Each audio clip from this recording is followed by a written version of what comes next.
So we will hear about making sense of Aljazeera English news programming, a schema theory perspective. And so Najib SLIMANI is an associate professor in Cadi Ayyad University.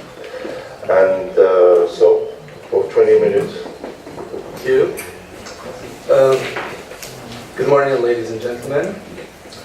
First of all, I would like to thank the organizers of this international conference. Thanks indeed for the good and concentrated efforts you've made to make this event a real success. Before proceeding, in fact, I will proceed in a very unconventional way. First, I will start with providing a synopsis of my work, and then I will go into further details.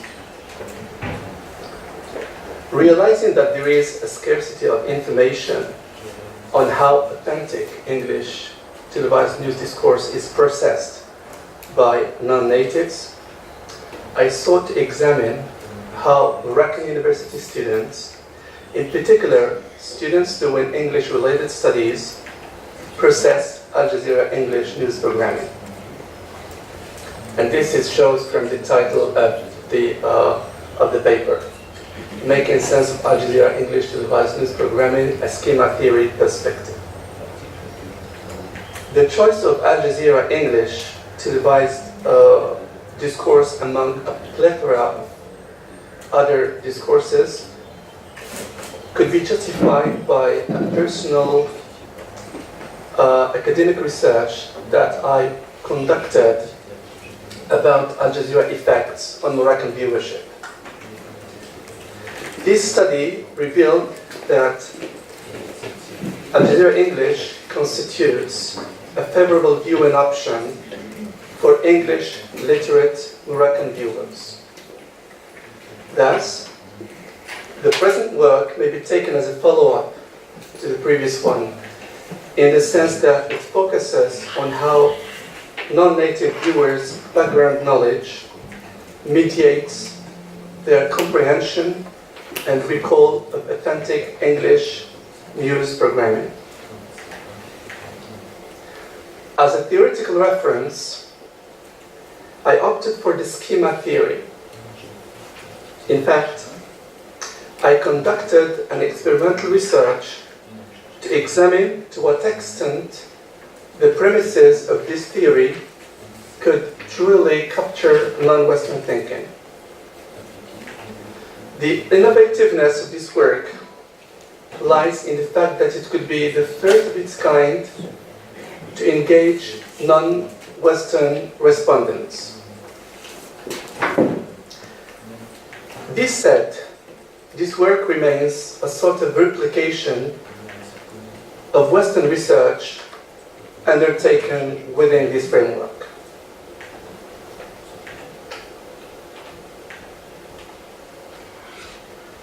So this study fits within the reception analysis model of media discourse. Basically, there seem to be two distinct trends in the study of media audiences. While one trend views audiences as very much passive recipients of media discourse, another trend considers audiences as much more actively involved in media discourse.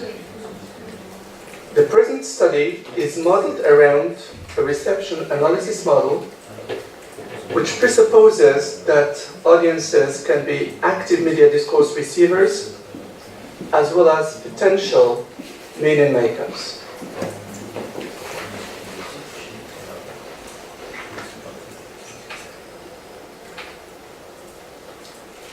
In this study, I examined an audience-related paradigm that pertains to processing televised news discourse. In this regard, I started from the premise that viewers are equipped with a bulk of linguistic and extra-linguistic background knowledge, which condition their factual cognitive processing of news content in the previewing, while viewing, and post-viewing stages.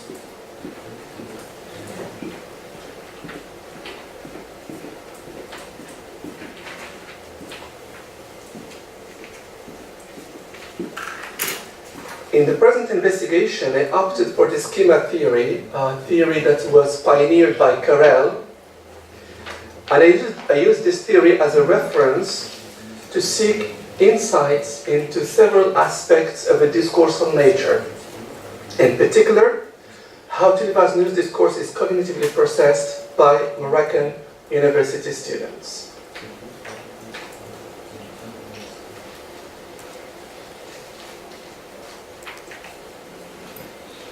So it's very important to have a say about schema theory. In fact, it is a theory that is rooted in language education research. This theory presupposes that language learners are usually equipped with the bulk of linguistic and extra-linguistic background knowledge, which is instrumental in making sense of reading comprehension materials in the pre-reading, while reading, and post-reading stages. So I sort of adopted this theory from language education, from reading comprehension tasks, and I applied it to viewing comprehension or television viewing. So I tried to figure out how viewers' prior knowledge mediates their comprehension and recall capacities from the pre-viewing through the while viewing to the post-viewing stage. So it was all about the importance of background knowledge as an important variable in helping respondents to make sense of televised news discourse in English. It is very important also to specify that the concept of background knowledge in the literature has been circumscribed with a variety of definitions. However, in the context of this research, background knowledge, or schemata as it is sometimes referred to in the literature, refers to the following. First, linguistic background knowledge. So it refers to the respondent's knowledge of language. Second, general topic knowledge. What respondents know about the topic in general. Third, topic-specific knowledge, which stands for what respondents know about the issues that are being presented to them in the experiment. And fourth, it refers to familiarity with televised news format.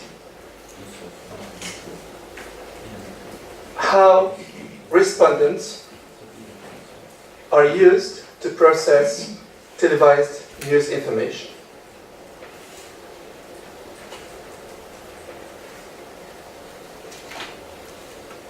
So, to investigate how viewers make sense of televised news discourse, I adopted the focus group as a data gathering alternative. I selected a homogeneous group of participants and proceeded as follows.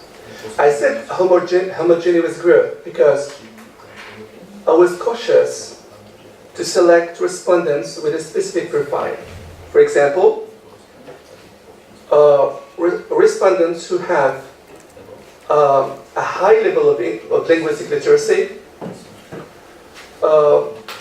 respondents who are media-oriented, which means that they are interested by media discourse, and also respondents who are willing to take part in this research project.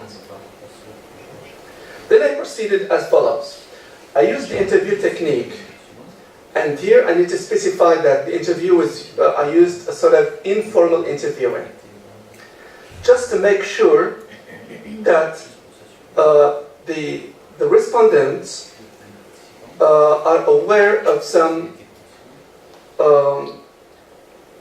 important conceptions related to televised news discourse. For example, I asked them what are the things that a journalist focuses on in the process of presenting a news story. So the feedback I was expecting is what to say, like talk about what happened, when it happened, why it happened, with what effect, etc. So I tried to make sure that the students or that the respondents are very clear about the discourse structure of a televised news story. Of course, all my respondents had this quality. Second, I moved to experimental tasks. In fact, I devised experimental tasks to determine the role of background knowledge in the pre-viewing and while viewing comprehension of two televised news discourse. Here I feel interested to talk about the nature of the previewing tasks. In fact, I drew upon language education research in devising my tasks. For example, I asked students in the previewing stage, for example, direct questions about the issues at hand. Sometimes I asked them to fill in a word web to find out if they have enough linguistic background knowledge about the issues at hand. In the while viewing stage, I devised two types of questions. Comprehension questions, some of them were direct factual questions, and some of them were inferential questions, and also true-false questions, so that respondents watched the newscasts and came up and gave answers to these questions. In the post-view and recall, it was more about recalling, remembering news content. This experiment took place 2 days after the actual viewing of the stories. So what I did is I just presented the news stories in the visual mode. There was no language input, as a measure to help students to refresh their minds about the contents of the news stories. Then I asked them to fill in a chart related to each news story. In the chart, the students had to specify the main components of each storyline. They had also to come up with possible headlines for each news story. They had also to recall some of the recurrent vocabulary items in each news story, and of course to provide their own personal interpretation of the news stories. So, as you can see, the activities I designed were not just meant to get students to give me a simple rehash of the content. No, it was more than that. It was to help them to recall and also give their own interpretation of the news stories at hand. Very important are the news stories that I selected. In fact, I selected two main stories from the archives of Aljazeera English. The first story deals with the theme of violence against women in Jordan, and the work done by a non-governmental organization called Karama, and how this organization helped to put an end to this issue of violence against women.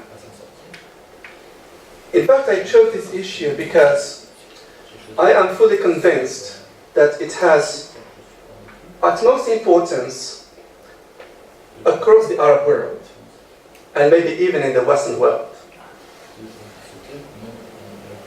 The second issue that I selected, the second news story, was about illegal immigration. And as everybody knows, this is an issue that hooks scholarly interest, politicians' interest, both within and across nations. The story I selected from Aljazeera International, Aljazeera English archives, consisted of a couple originally from Eastern Europe living in Italy, in a town named Cittadella. The mayor of this town actually issued and enacted a law which directly or indirectly chased away illegal immigrants from the town.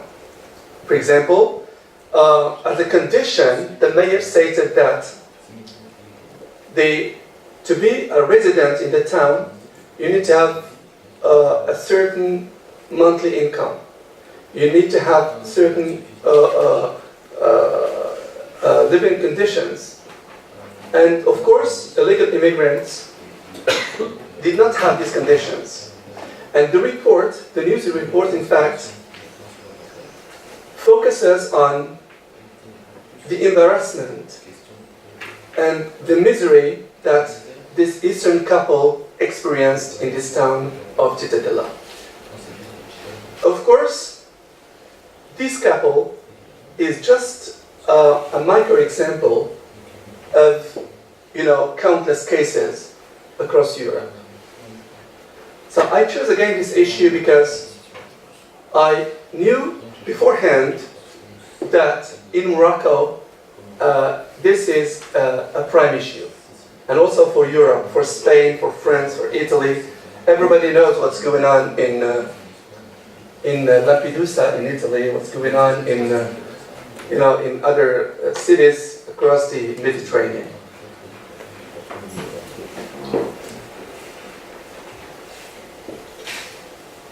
So,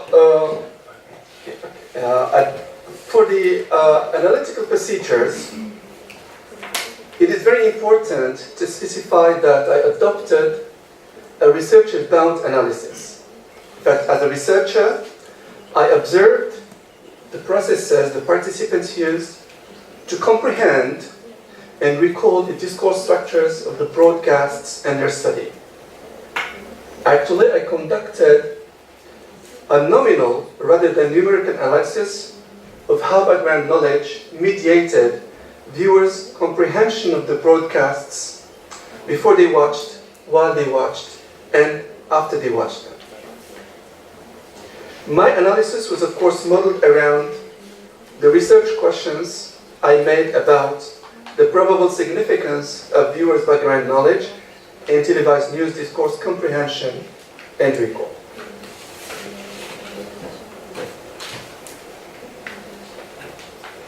The findings of this study seem to be significant as they shed some light on Moroccan university students' cognitive processing of televised news content. In fact, the study confirmed that language viewers engage in cognitive processes which are similar to television viewers. Language learners engage in cognitive processes which are similar to television viewers. The significance of the respondents' background knowledge in mediating the televised news discourse comprehension and recall was quite evident throughout the viewing experience. That is, before watching, while watching, and after watching. Before watching, the participants proved to have substantial background knowledge, be it linguistic or extra-linguistic, about issues of utmost interest. While watching, the participants' background knowledge was instrumental in making sense of the gist of the broadcast news stories. After watching, the participants used visuals efficiently to recall and further interpret the contents of the broadcasts. This study should be of substantial interest to both media researchers and language practitioners. In the mass media field, this work unpacks important aspects relating to news content processing by non-natives. For language practitioners, in particular for EFL teachers, English as a foreign language teachers, this work invites language practitioners to exploit authentic news broadcasts to get language learners to work on various language skills. Using the same method applied in this study may not only teach pupils new things about the world of today, but it can also help dissipate their probable fear of processing authentic English news discourse. In conclusion, I have to emphasize that this work remains a personal attempt to investigate an intricate issue. I hope that future research endeavors related to this framework could help add new things related to the way viewers use, process, and respond to televised news content. And thank you very much.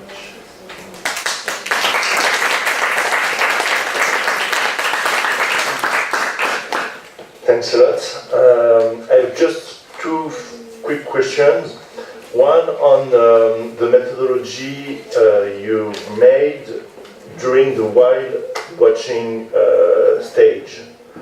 How do you evaluate the use of the background knowledge during the while watching stage?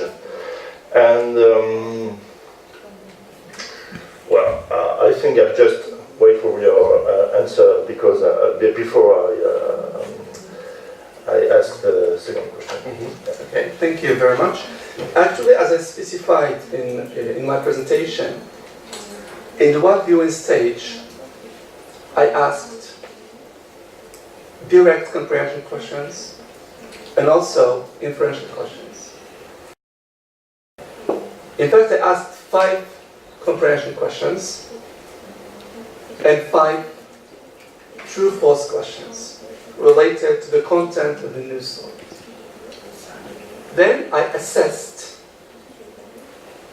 the feedback, the responses of the participants, grading them from 1 to 5 for each set of questions.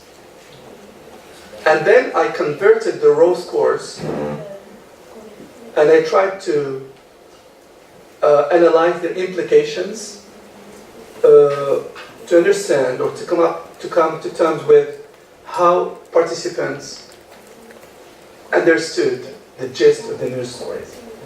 So it was basically grading, but I had to intervene as a researcher to see the implications of the students' performance or the participants' performance. And their implication were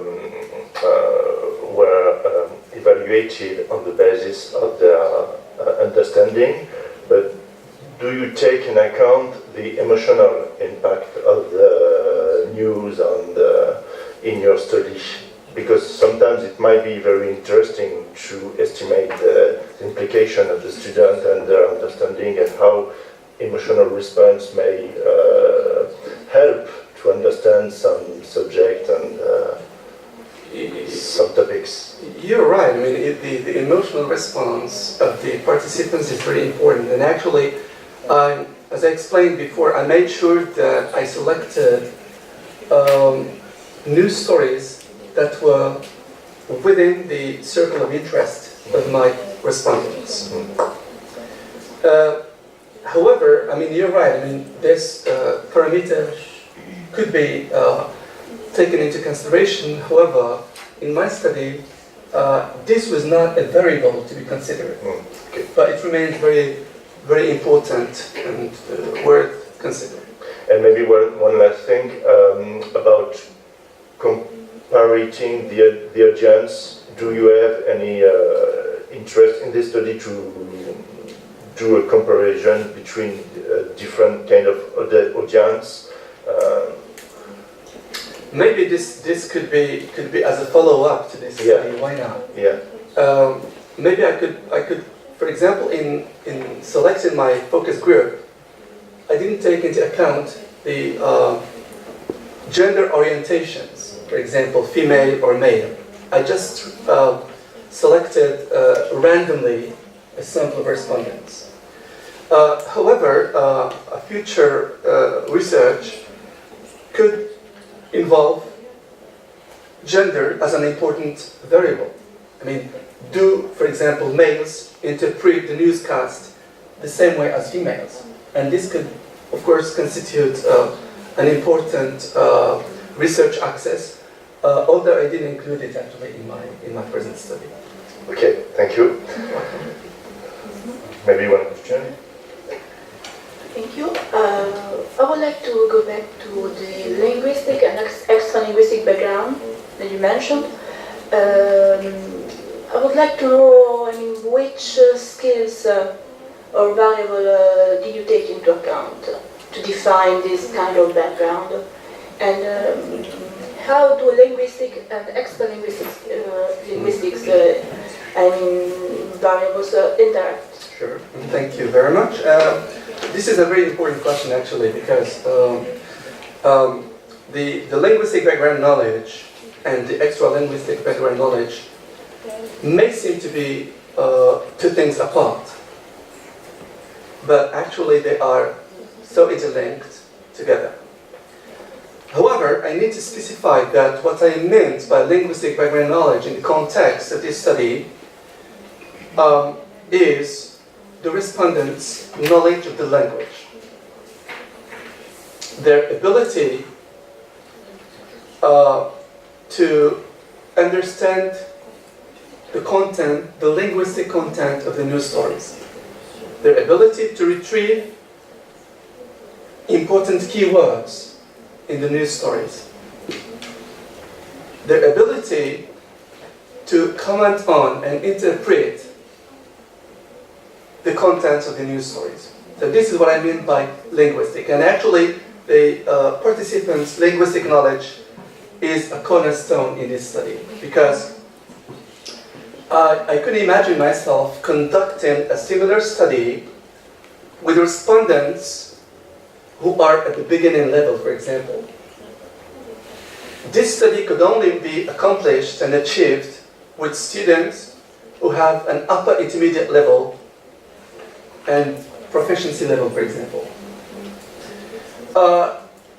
The extra-linguistic background knowledge could involve a lot of parameters. It involves the participants' general knowledge, what they know about the issues at hand, their cultural knowledge, their personal convictions, their orientations, their ability to process televised material. So, in a sense, as I said, they may seem two things apart, but they are actually two sides of the same coin.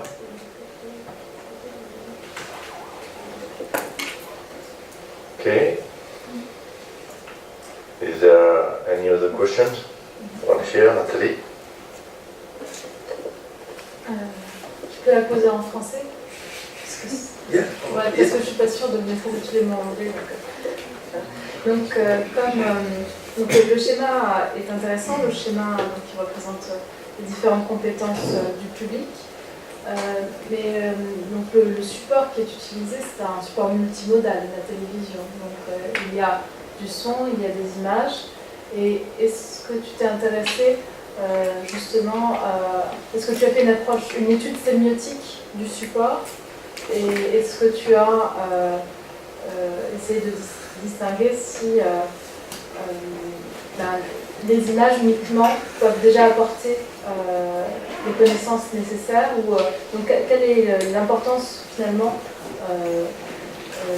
de ce qui est dit dans la compréhension. Voilà. Et donc je me disais que avec ce public-là, ce serait peut-être intéressant d'avoir un autre public qui n'est peut-être pas anglophone, pour voir aussi ce qu'ils sont capables de comprendre avec leur background, donc leur connaissance générale, leur familiarité avec le média télévisuel. Donc voilà, je voulais savoir quelle était finalement l'importance du discours oral et écrit dans l'objet observé pour la compréhension du public. Je sais pas si c'est clair. Well, yeah, I mean, I seem to understand your point.